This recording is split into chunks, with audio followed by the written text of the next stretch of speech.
کی سب سے بڑی وجہ کیا بنتی ہے؟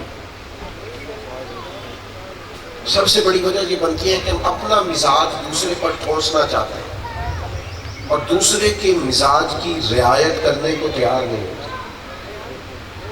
ہم اپنا دوسرے پر لاگو کرتے ہیں. بیٹی بیاہ کی آئی ہے، کسی اور خاندان سے ہے، کسی اور گھر سے ہے، ہم لوگ تشریف رکھیں نہیں کرتے. باشباب سب بیٹھتے ہیں.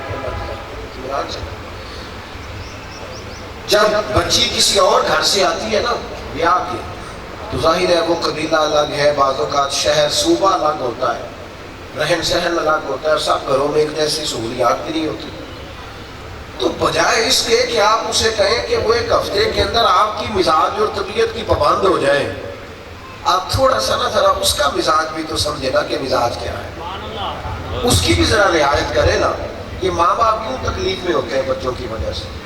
بچے ماں باپ کی خدمت تو کرتے ہیں، کپڑے کا، جوتے کا، کھانے کا بندوبست کرتے ہیں، ماں باپ کا مزاج نہیں سمجھتے. اور نبی پاک نے کیا فرمایا؟ اللہ کے محبوب علیہ السلام نے فرمایا جس کا باپ راضی ہو گیا اس کا اللہ راضی ہو گیا. یہ حدیث ہمیں کیا بتاتی ہے کہ تم یہ سمجھو تمہارا باپ راضی کیسے ہوتا ہے، اس رضا کو حاصل کرو. وہ رضا کیا ہے اس طرف اپنے آپ کو لے کے جاؤ. وہ رضا کیا ہے ان کی، ہم اس بات کو سمجھتے نہیں. ہم کسی کے مزاج کی رعایت کرنے کو تیار نہیں ہوتے. تھوڑا سا دوسروں کے جذبات، احساسات کا خیال بھی ہمیں ہونا چاہیے. اس کی آواز ٹھیک چل رہی تھی، بالکل آپ نے کیوں گڑبڑ کر دی؟ آپ نے بے سرا مولوی بلایا تو اس کو تو ضرورت ہی نہیں ہے اس کی کہ یہ اونچا نیچا ہو، بس سادہ سادہ چلے تو کام ٹھیک ہے. میرے عزیز، مزاج کی رعایت، جذبات کا احساس. سیدہ طیبہ طاہرہ حضرت عائشہ صدیقہ ام المومنین رضی اللہ تعالیٰ، صدقے ان رستوں پہ جن رستوں سے یہ خاتون گزرا کرتے تھے. کیا شان ہے اس خاتون کی جس کے پاس جا کے محبوب آرام اور چین محسوس کرتے ہیں.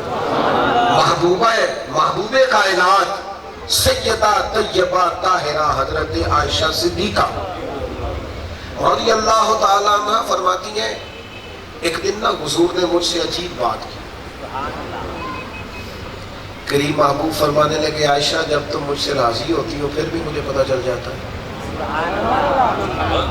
اور جب تمہارے دل میں کوئی بات ہوتی ہے مجھے پھر بھی پتہ چل جاتا ہے. یہ ذرا دیکھنا دوسروں کے جذبات کا خیال کرنا، احساس. ہمارے ہاں تو ہمارے گھروں میں تو پورا احتجاج کرنا پڑتا ہے تب کوئی بات سنتا ہے.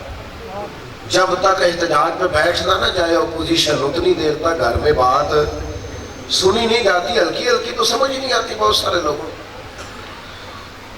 محبوب فرمانے لگے جب راضی ہوتی ہو تب بھی پتہ چل جاتا ہے، اور جب تمہارے دل میں کوئی بات ہوتی ہے تب بھی مجھے پتہ چل جاتا ہے.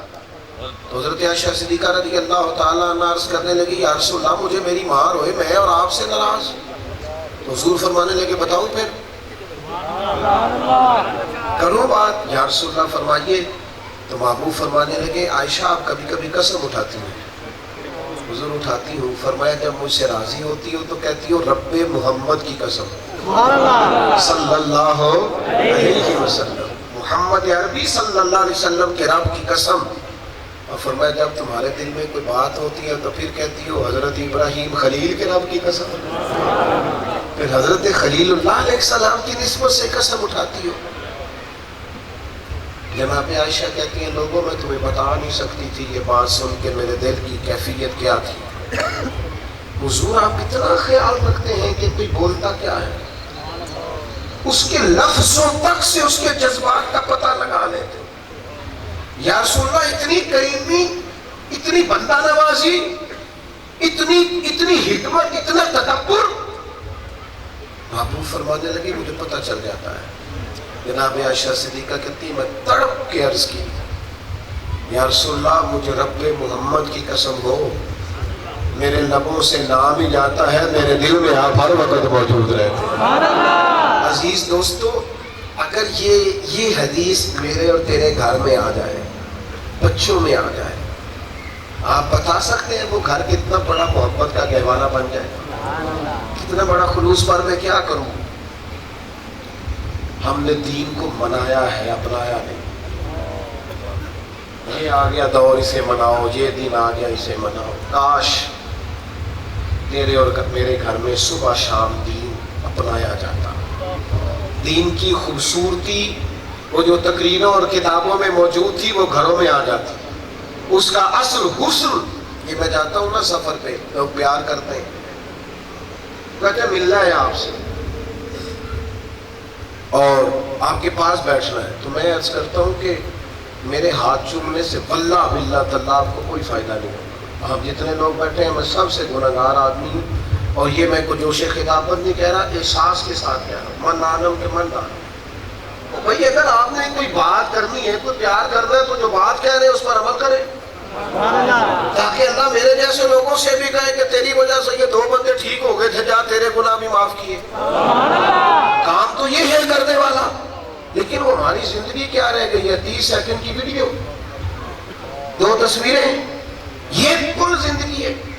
یہ ہمارا پیار رہ گیا آپس میں، یہ محبتوں کا باغ پن رہ گیا.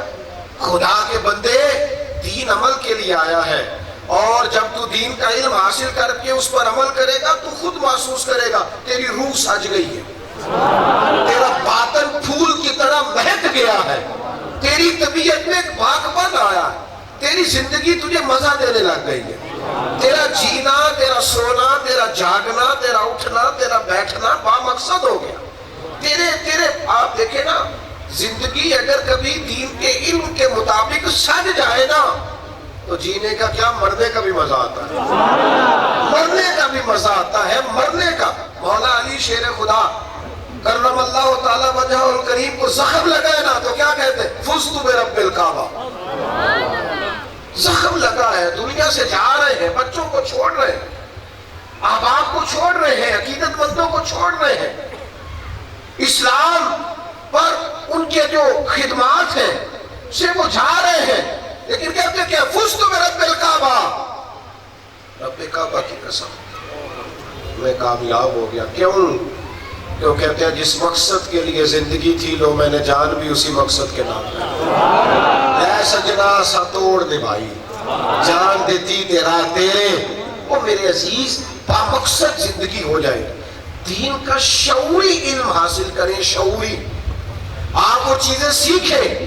اعلیٰ حضرت بریلوی رحمۃ اللہ علیہ کا ماں باپ کے انتقال کے بعد بھی بچوں کے ذمہ 12 حقوق رہتے ہیں. کیوں نہیں یاد کیے ہم نے آج تک؟ ان کے والد کے انتقال کو 40 35 20 سال گزر گئے، انہوں نے بھی نہیں یاد کیے کہ ہمارے ذمہ اب ان کے حق کیا ہیں. وہ اب بھی تیرے ماں باپ ہیں، تیری ذمہ داریاں ہیں ابھی بھی، ان کے لیے دعائیں بخشش کرنی ہے، ان کی نیکیوں کو جاری رکھنا ہے، ان کے دوستوں سے اچھا سلوک کرنا ہے. آپ یقین کریں دین ایسی چیز ہے جو انسان کو ہر لحاظ سے مطمئن کر دیتا ہے. لوگ بے چین، بے قرار، الجھی ہوئی زندگی نہیں گزارتے. انشراح صدر نصیب ہوتا ہے دین پڑھنے کے بعد، سینہ کھلا ہو جاتا ہے. انسان محسوس کرتا ہے کہ ایک ایک لمحہ زندگی کا قیمتی ہے، دنیا میں آنا بامقصد ہے. آپ دیکھیں ترغیب و ترغیب میں حدیث ہے، ایک صحابی نے آ کے عرض کی یا رسول اللہ صلی اللہ تعالیٰ علیہ وسلم والدین رخصت ہو گئے دنیا سے. ایک شخص نے پوچھا، بڑی خدمت کی، پوری طرح ڈیوٹی کی، لیکن بعض چیزوں کا نا حسرت رہ گئی کہ کاش یہ بھی ہو جاتا. انہوں نے پوچھا ہمارے بھلے کے لیے. یہ کئی دفعہ پتہ نہیں ہوتا کہ انہوں نے اتنی جلدی چلے جانا ہے، پتہ نہیں ہوتا. عرض کی حضور بعض چیزوں کی حسرت رہ گئی تو نبی پاک علیہ السلام نے ہماری رہنمائی کر دی. حضور فرمانے لگے جس کے ماں باپ چلے جائیں اور اس کو پچھتاوا رہ جائے کہ میں پوری فرما برداری نہیں کر سکا، فرمایا اس کا بھی حال میرے دین میں ہے. یا رسول اللہ وہ کیا؟ فرمایا ان کے لیے دعائیں بخشش کرتا رہ، اللہ تعالیٰ تجھے ان کے فرما برداروں میں درج فرما دے. آپ دین کی طرف آئیں، آپ رغبت حاصل کریں. کتاب و سنت کو، میں چھوٹا آدمی ہوں، کئی دفعہ بڑی باتیں کرتا ہوں تو شرمسار ہوتا ہوں کہ بزرگ بیٹھے ہوتے ہیں علماء، اچھا نہیں لگتا. ہمارے یہاں نا ممبر و محراب کے بھی موضوع طے ہیں، ان موضوعات سے آگے پیچھے نہیں ہو سکتے، طے موضوعات. حالانکہ کتاب و سنت میں تو ہر باب پر روشنی موجود ہے. مجھے بتائیے اگر کسی بندے نے حقوق والدین پہ تقریر کی تو یہ نبی پاک کا میلاد نہیں؟ اگر کسی شخص نے پڑوسیوں کے حقوق پہ بات کی تو یہ حضور کو راضی کرنے والی نہیں. اگر کسی شخص نے سچ بولنے پر بات کی، دیانتداری پر بات کی، تو یہ کیا نبی پاک علیہ الصلوۃ والسلام کو خوش کرنے والی بات نہیں؟ ہم نے کچھ چیزوں کو طے کر لیا ہے کہ اس سے آگے پیچھے ہونا. میں ایک جگہ پہ گفتگو کرنے کے لیے گیا تو ایک بابا جی مجھے کہنے لگے آج حضرت علیمہ سعدیہ دی گل ضرور سنایا. تو میں نے ان سے کہا کہ اور بھی کچھ حضور کی مائیں ہیں، آج میں جناب ام ایمن کی نہ سنا دوں. لیکن وہ چونکہ ہم نے کچھ چیزیں زیادہ کر کے بیان کی ہیں تو بعض لوگوں کا خیال وہ مجھ سے تعلق پوچھنے لگ گئے کہ جناب ام ایمن کون ہے. تو میں نے چلے جو جتنا مجھے آج سمجھ آتی تھی، جو میں جانتا تھا، میرے مطالعہ میں تھا، میں نے عرض کیا. پھر اپنے اوپر پچھتاوا ہوا کہ یار کچھ بڑے بڑے لوگ اکابرین، میں آپ کو درد سے کہتا ہوں، میں آپ کو نہیں بتا سکا کہ حضرت ابو عبیدہ بن جراح کی شان کیا تھی. نہیں جلسہ ہو سکا ان کے نام کا. نبی پاک نے فرمایا یہ میری امت کا امین ہے. نہیں ہم بتا سکے آپ کو کہ حضرت ابو ذر غفاری کون تھے. میرے نبی پاک نے فرمایا زمین کے اوپر اور آسمان کے نیچے میرے ابو ذر سے سچا بندہ کوئی نہیں. نہیں بتا سکے ہم آپ کو کہ حضرت معاذ ابن جبل کا درجہ کیا تھا. نہیں ہم بتا سکے کہ حضور کے حواری کا نام جناب زبیر بن عوام ہے. نہیں ہم آپ کو بتا سکے کہ جناب حذیفہ بن یمان کے ساتھ نبی پاک راز کی باتیں کرتے تھے. راز کی باتیں کرتے تھے رسول پاک. ہم نے ان لوگوں کے تذکرے نہیں کیے آپ کے ساتھ، اس لیے کہ چند ایک چیزوں میں ہم نے دین کے علوم کو بند کر دیا.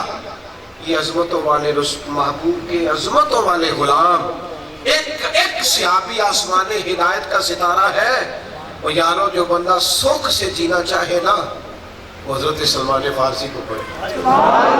مزیدار زندگی گزارنا چاہے وہ سیدنا بلال کو پڑھے.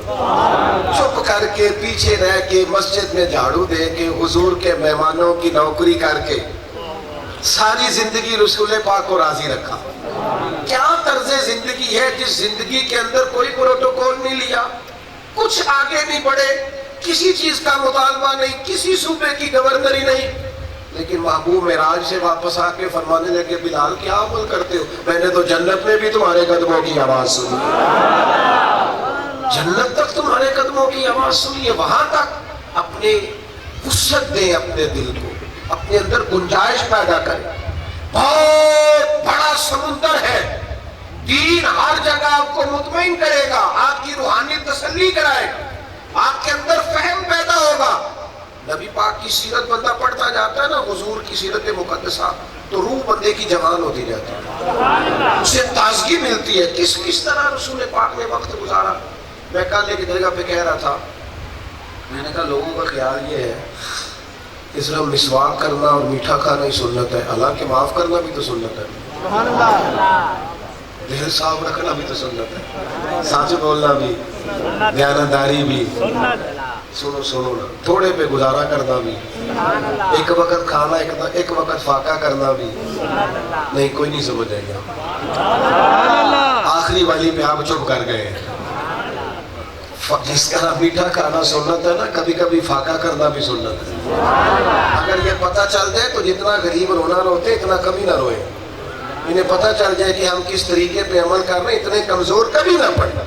اپنی زندگی دین کے علوم کی طرف رغبت پیدا کریں، کوشش کریں آگے بڑھ کے کہ ہم نے کچھ نہ کچھ علم حاصل کرنا ہے. جتنے مدارس دینیہ ہیں نا، یہ بڑی جد و جہد سے آگے بڑھتے ہیں. آپ کو پتہ ہے ان پڑھ پیر جو ہوتے ہیں، جن کے کروڑوں لاکھوں کے وسائل ہوتے ہیں اور بڑے بڑے مرید ہوتے ہیں، وہ مدرسے نہیں بناتے. اس کی وجہ ہے مجبور ہے بیچارے، ان کو نہیں بنانی چاہیے.